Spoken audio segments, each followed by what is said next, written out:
সমর্থকেরা ভালোবেসে ডাকতে শুরু করেছিলেন লাহুয়া, বাংলায় যার অর্থ রত্ন। ফুটবল বিশ্বে ধূমকেতুর মতো আগমন ঘটেছিল আর্জেন্টাইন ফরোয়ার্ড পাওলো দিবালার। ইতালিয়ান ক্লাব পালেরমো এফসিতে খেলার সময়ই বিশ্ব ফুটবলের নজরে আসেন দিবালা। সেখানে তার অবিশ্বাস্য পারফরম্যান্স, বলের উপর দুর্দান্ত নিয়ন্ত্রণ এবং গোল করার অসাধারণ ক্ষমতার জন্য তাকে নতুন মেসি বলেও পরিচিতি দেওয়া হয়েছিল।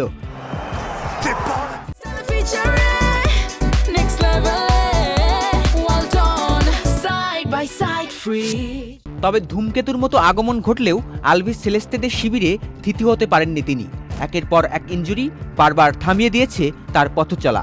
৩৬ বছর পর আর্জেন্টিনা ২০২২ ফুটবল বিশ্বকাপ জিতলেও পুরো টুর্নামেন্টের বেশিরভাগ সময়ই বেঞ্চেই কাটাতে হয়েছিল দিবালাকে।